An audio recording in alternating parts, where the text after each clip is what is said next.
नमस्कार, face to face Madhya Pradesh में मैं हूं आपके साथ राहुल सौमित्र। ये बहस युवाओं के साथ साथ उनके लिए भी बहुत अहम है जिनके बच्चे या भाई बहन या रिश्तेदार कॉलेज में पढ़ने जाते हैं। उन्हें वहां क्या पढ़ाया जा रहा है ये इंपॉर्टेंट है। वहां पढ़ाई के नाम पर कोई पर्सनल एजेंडा तो नहीं चल रहा है, क्योंकि इंदौर के सरकारी लॉ कॉलेज में तो यही हो रहा है। वहां ऐसी पहले किताबें मिली जो आपको नफरत की ओर ले जाती हैं, और पढ़ाने वाले अब ऐसे प्रोफेसर मिले जो कॉलेज में धार्मिक कट्टरता फैलाने का काम कर रहे थे। जरा सोचिए, हमारे भाई बहन आपके बच्चे जो उस कॉलेज में पढ़ रहे होंगे उनकी मानसिक स्थिति क्या होगी, क्योंकि वहां पर उनके करियर को संवारने के बजाय धार्मिक कट्टरता उनके अंदर भरी जाने की कोशिश की जा रही, बल्कि भरी जा रही है। तो आपको पहले एक रिपोर्ट दिखाते हैं, उसके बाद इसी विषय पर करते हैं एक धारदार बहस।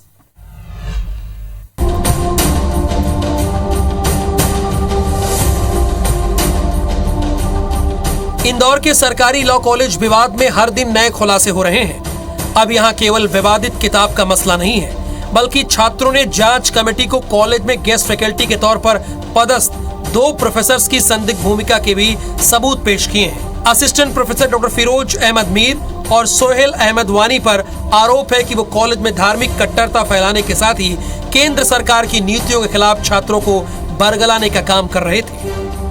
उनका सीधा सीधा एजेंडा था ये जो दूषित मानसिकता फैलाना, क्योंकि यहाँ के अलावा भी वो एसओएल में भी पढ़ा रहे थे। आर्मी और इन चीज़ का रेफरेंस देखे कि आर्मी गलत करती है वहाँ के लोगों के साथ। हमारे यहाँ पे इंटरनेट नहीं चलता, हम हमारे माँ बाप से बात नहीं कर सकते, ये सब चीज़ें भी वो बोलते थे। असल में डॉक्टर फिरोज अहमद मीर ने जम्मू कश्मीर में धारा 370 को हटाने का विरोध करते हुए 5 अगस्त को ब्लैक डे वाली पोस्ट की थी। इसके अलावा नई शिक्षा नीति के विरोध में हस्ताक्षर अभियान चलाया था। इसके साथ ही सोहेल अहमद वानी जम्मू कश्मीर के अखबार में कई विवादित लेख भी लिख चुके हैं। हालांकि छात्रों की शिकायत के चलते सभी संदिग्ध प्रोफेसर को निलंबित तो कर दिया गया है, लेकिन जिस तरह के सबूत पेश किए गए हैं उसे लेकर अब पुलिस भी अलग अलग एंगल पर जांच कर रही है। अभी इन्वेस्टिगेशन टीम इसमें काम कर रही है। लाइब्रेरी का इन्वेस्टिगेशन हुआ है। अभी एक्यूज्ड हैं, उनसे पूछताछ की कोशिश की जा रही है कि वो एक बार मिल जाए पुलिस को और उनसे पूछताछ की जा सके। पुलिस इधर जांच का दावा कर रही है, लेकिन मामले में भी सियासत चरम पर है। कांग्रेस जहां निष्पक्ष जांच की मांग कर रही है, वहीं बीजेपी इसे साजिश बता रही है। कई बार प्रायोजित भी करते हैं, जो एक संगठन है जो देश में लगातार इस तरह की उन्माद फैलाने में लगे रहते हैं। और कौन लोगों ने जांच की है? कहीं ऐसा तो नहीं कि आरोप लगाने वाले ही जांच करता भी हो? ऐसे लोगों को कॉलेज में, इनका स्थान जेल में है, इन पे कड़ी से कड़ी कार्रवाई होना चाहिए। इंदौर में जो घटनाक्रम घटित हुआ है उसमें मध्य प्रदेश सरकार ने सख्त एक्शन लिया है। हमने कई लोगों के खिलाफ प्रकरण पंजीबद्ध किए। जांच के जो परिणाम आएंगे उसके आधार पर सब पर कार्रवाई होगी, बचेगा कोई नहीं। फिलहाल पुलिस ने विवादित लेखिका डॉक्टर फरहत खान को गिरफ्तार करके नोटिस देकर कोर्ट में पेश होने के लिए आदेश दिया है। साथ ही अन्य लोगों के खिलाफ भी कार्रवाई की जा रही है, लेकिन निलंबित प्रोफेसर के खिलाफ अब तक कोई कार्रवाई नहीं की गई है। दीपक यादव, IBC24, इंदौर। तो कट्टरता का कॉलेज और नया चैप्टर सामने आ गया है। 3 खास मेहमान इस विषय पर बहस करने के लिए आपके सामने हैं। Face to face Madhya Pradesh में पंकज चतुर्वेदी जी भारतीय जनता पार्टी के प्रवक्ता हैं, संतोष गौतम जी कांग्रेस के प्रवक्ता हैं, और साथ ही साथ मुस्लिम स्कॉलर के तौर पर सैयद अनस अली जी हैं हमारे साथ। आप तीनों मेहमानों का बहुत स्वागत। पंकज जी और संतोष जी, आप लोगों को जीत की बहुत बहुत शुभकामनाएं। गुजरात में ऐतिहासिक जीत और हिमाचल प्रदेश में जीते हैं। संतोष जी, आपको भी शुभकामनाएं। लेकिन सवाल यही है, संतोष गौतम जी, आपको यह क्यों लगता है कि जब भारतीय जनता पार्टी महंगाई, बेरोजगारी से लोगों का ध्यान हटाती है तो वो जाति और धर्म का सहारा लेती है? जरा सोचिए, जिस कॉलेज में हमारे और आपके बच्चे या भाई बहन पढ़ रहे हों, अगर वहां धार्मिक कट्टरता का पाठ पढ़ाया जाए तो क्या यह जरूरी विषय नहीं है? आपका समय शुरू हो रहा है। देखिए, मैं तो बिल्कुल राहुल जी, मैं तो ये कहता हूं कि अगर इस प्रकार के कोई धार्मिक कट्टरता का वहां पाठ पढ़ाया जा रहा था या वहां पर कोई ऐसी किताब थी जिसमें धार्मिक कट्टरता की बातें थी, तो मैं समझता हूं कि इस पर इंटेलिजेंस फेल्योर भी माना जा सकता है सरकार का। अगर ये बात पहले होती तो ज्यादा अच्छा था, और अभी भी अगर बात संज्ञान में आई है तो निश्चित ही कठोर कार्रवाई होना चाहिए। कांग्रेस तो किसी भी प्रकार की धार्मिक कट्टरता के खिलाफ है, किसी भी प्रकार के सांप्रदायिकरण के खिलाफ है कांग्रेस, और तभी तो राहुल जी ने भारत जोड़ो यात्रा निकाली है ना। इसीलिए देश को जोड़ने के लिए भारत जोड़ो यात्रा निकली है कि किसी भी प्रकार के भेदभाव, किसी भी प्रकार की कट्टरता को फैलने से रोका जाए, आपस में सब मेल मिलाप से रहें, भाईचारा बढ़े, और यही कांग्रेस की मूल भावना है। तो मैं समझता हूं कि अगर इस प्रकार का कोई भी दोषी पाया जाता है तो निश्चित रूप से उस पर कठोरतम कार्रवाई होना चाहिए। चलिए, अच्छी बात है, 45 सेकंड पहले आपने अपनी बात को रख दिया। पंकज जी, भारतीय जनता पार्टी का फोकस सड़क, शिक्षा, ये तो पूरा देश जानता है, लेकिन उस सरकारी लॉ कॉलेज में ये कैसे होता रहा कि पहले ब्लैक लिस्टेड किताबें वहां रहीं, लोगों को पढ़ाई जा रही थी 2018 से, और उसके बाद कुछ ऐसे प्रोफेसर नियुक्त थे जो कि एजेंडे के तहत वहां कार्य कर रहे थे, केंद्र सरकार की योजनाओं का विरोध करना, धार्मिक कट्टरता फैलाना। तो संतोष जी का यह मानना है कि इसमें इंटेलिजेंस फेल्योर हुआ है। देखिए, संतोष जी क्या मानते हैं, उनकी पार्टी के विधायक ने भी आपकी स्क्रीन पर कहा, श्रीमान कमलेश्वर जी ने, कि इसमें कोई उन समूह का हाथ तो नहीं, इसकी जांच होना चाहिए कि ये कोई गलत तो नहीं फंसाया जा रहा। प्रथम दृष्टया वहां के प्राचार्य महोदय जो उस संस्था के प्रमुख होते हैं उन्होंने स्वीकार किया कि हाँ, इस प्रकार की चीजें मेरी गलती है, और उन्होंने इस्तीफा लिखा, फिर निलंबित है सारी प्रक्रिया सामने। जो सहायक प्रिंसिपल हैं, असिस्टेंट प्रिंसिपल हैं, वो भी उस बात के दोषी, उनके खिलाफ कार्रवाई की गई। जिन प्राध्यापिका महोदय की पुस्तक थी वो मध्य प्रदेश से भागकर पूना चली गई, वहां उनको मध्य प्रदेश की पुलिस ने गिरफ्तार किया। 3 अतिथि विद्वानों की गिरफ्तारी करी। इन सब की जो नियुक्ति की प्रक्रिया है उसका संपूर्ण दायित्व श्रीमान प्राध्यापक महोदय गवर्नमेंट लॉ कॉलेज इंदौर का है, जिन्होंने षड्यंत्र पूर्वक ये कृत्य किया, ऐसा अभी तक प्रथम दृष्टया नजर आ रहा है। जहां तक प्रकरण का विषय, तो प्रकरण सामने कौन लाया? कांग्रेस सामने लेकर आई क्या? पुलिस और प्रशासन की कार्रवाई से विषय सामने आया ना। और ये विषय राहुल जी इतना गंभीर है कि देश के सुप्रीम कोर्ट तक ने इस पर संज्ञान लिया और कहा है कि धर्मांतरण जैसे विषय के किसी मुद्दे पर ये उसी की तो प्रक्रिया है कि आप 370 का विरोध कर रहे हैं।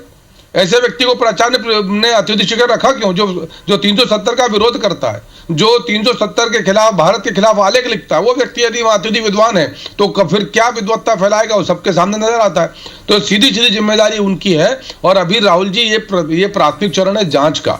जैसा अभी आपके सामने पुलिस के अधिकारी आपकी स्क्रीन पर बोल रहे थे कि बाकी लोगों को भी बुलाया गया, जिनके नाम है, जिनकी निलंबन किया गया है, उनसे बातचीत की जाएगी और इसकी जड़ में जाने का प्रयास किया जाएगा कि ये क्या विषय है, कौन वो लोग हैं जो मध्य प्रदेश के शांति के टापू में धर्म का जहर घोलना चाहते हैं। किसी को भी नहीं छोड़ा जाएगा, उनके ऊपर भी कार्रवाई होगी, यानी लंबे स्तर पर कार्रवाई होगी। सैयद अनस जी, क्या किसी रणनीति के तहत ये सब कुछ हो रहा है?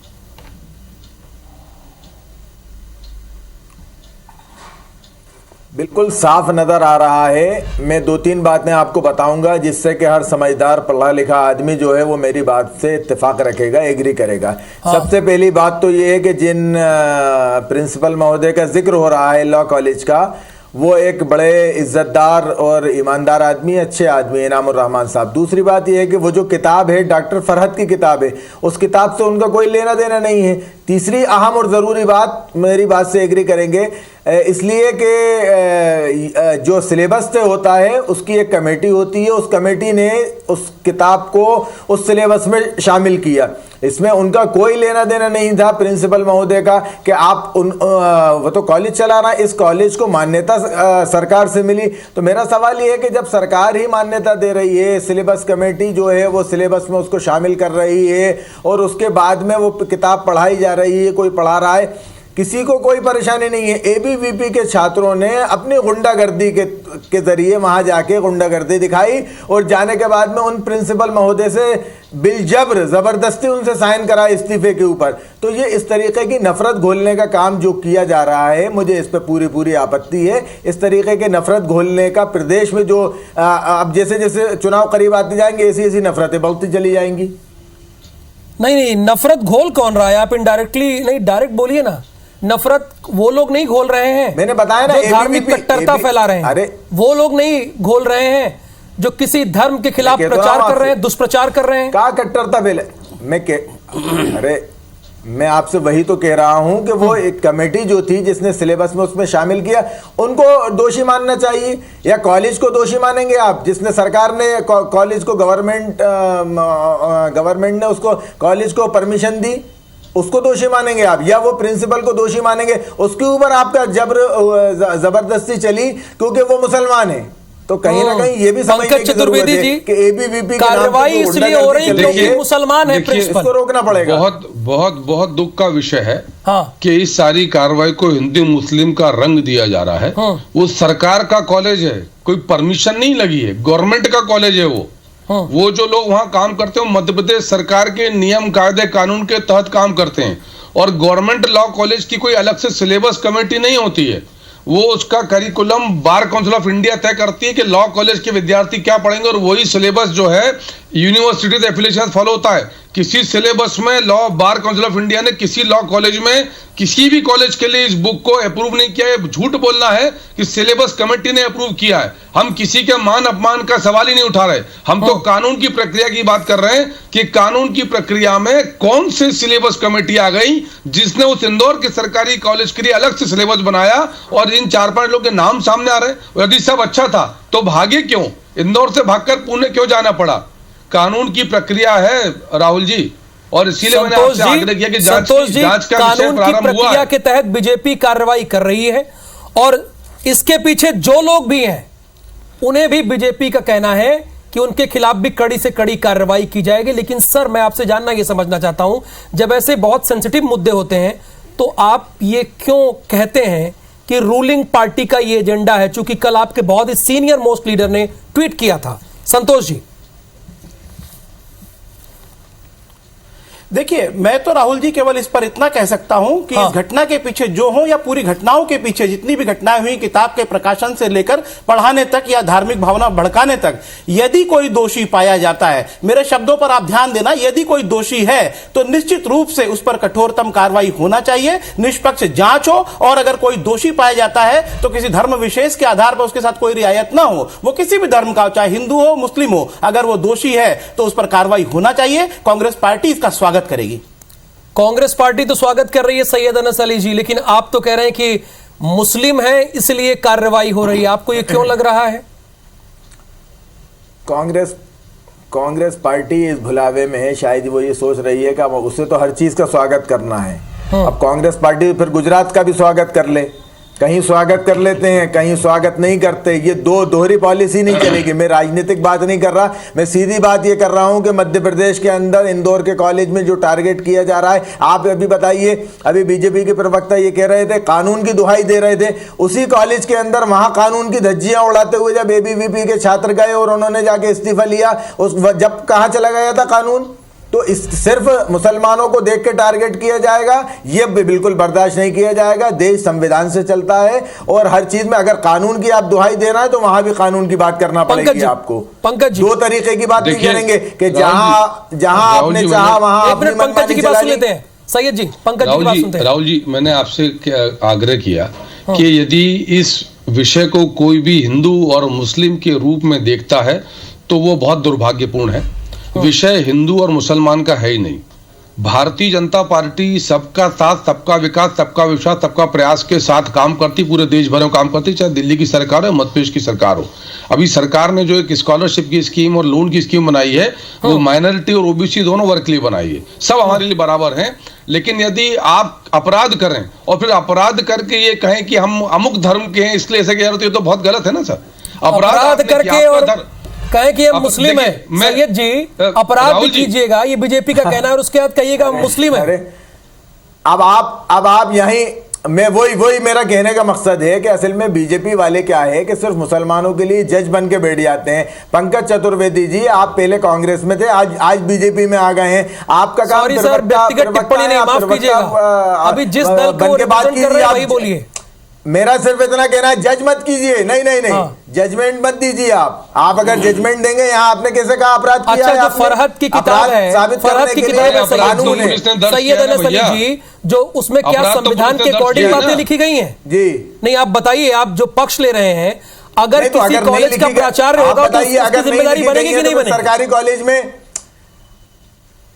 फर्क नहीं, कीजिए सैयद जी, मैं एक सरकारी आपसे बात कॉलेज पूछ रहा हूँ, में वो सुनिए चल रही सुनिए। है, तो इसकी जिम्मेदारी किसकी है? नहीं, आप एक बात सुनिए, अगर मान लीजिए आपके घर कोई आ जा रहा है तो जो घर का आपका मुखिया है, क्या वो उससे पूछताछ नहीं करेगी पुलिस? तो प्राचार्य के खिलाफ जो एक्शन लिया गया है, आप वो कह रहे हैं कि अखिल भारतीय विद्यार्थी परिषद के दबाव में लिया गया है।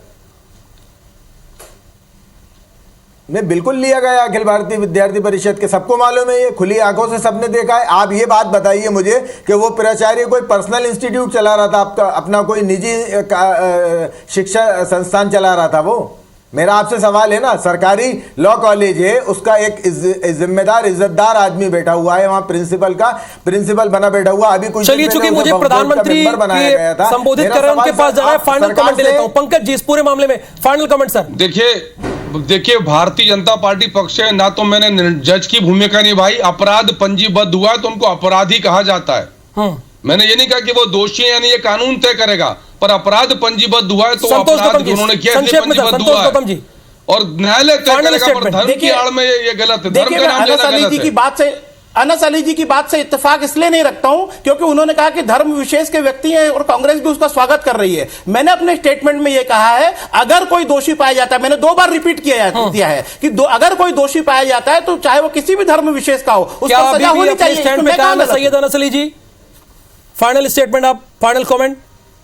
दोनों दल इंकार कर रहे हैं। फाइनल स्टेटमेंट ये है कि अभी जब तक बिल्कुल अभी जब तक बात नहीं होगी, उनकी किताब पढ़ी नहीं जाएगी, उस किताब के ऊपर जो भी जांच कमेटी बने, जांच कमेटी जो फैसला करेगी उसको माना जाएगा, उससे पहले उनके ऊपर। चलिए, बहुत बहुत शुक्रिया face to face Madhya Pradesh में हिस्सा लेने के लिए। तो तीनों लोगों की राय आपने सुनी, बहुत बहुत धन्यवाद।